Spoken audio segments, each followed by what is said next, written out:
तुम्हा भेटायाची गोडी नाव घेईन आवडी उभी चैतन्याची गुढी स्वामीनाथ।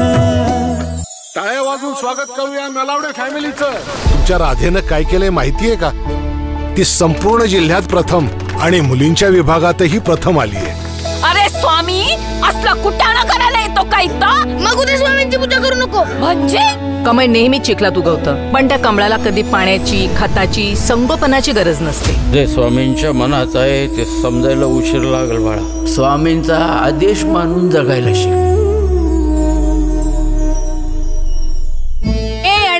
अरे काय कळतं का नाही तुला?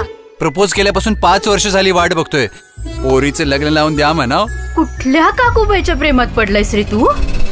तुझं चॉईस ना, विषय संपला। शेणमूत काढण्या व्यतिरिक्त काय येतं आणखीन? आई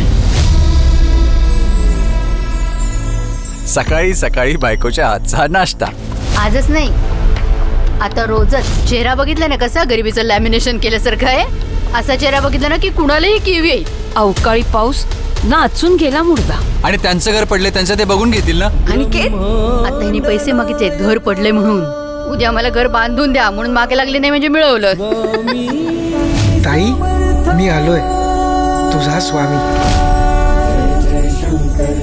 हा स्वामी माझा भाऊ।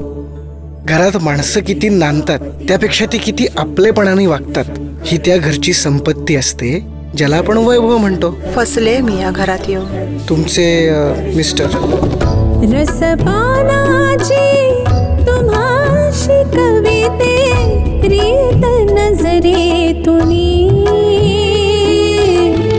रसपानाची तुम्हाशी कविते। स्वामी अहो तुमचं लक्ष नाही। तुमचं तरी कुठे लक्ष? राणी गेली की।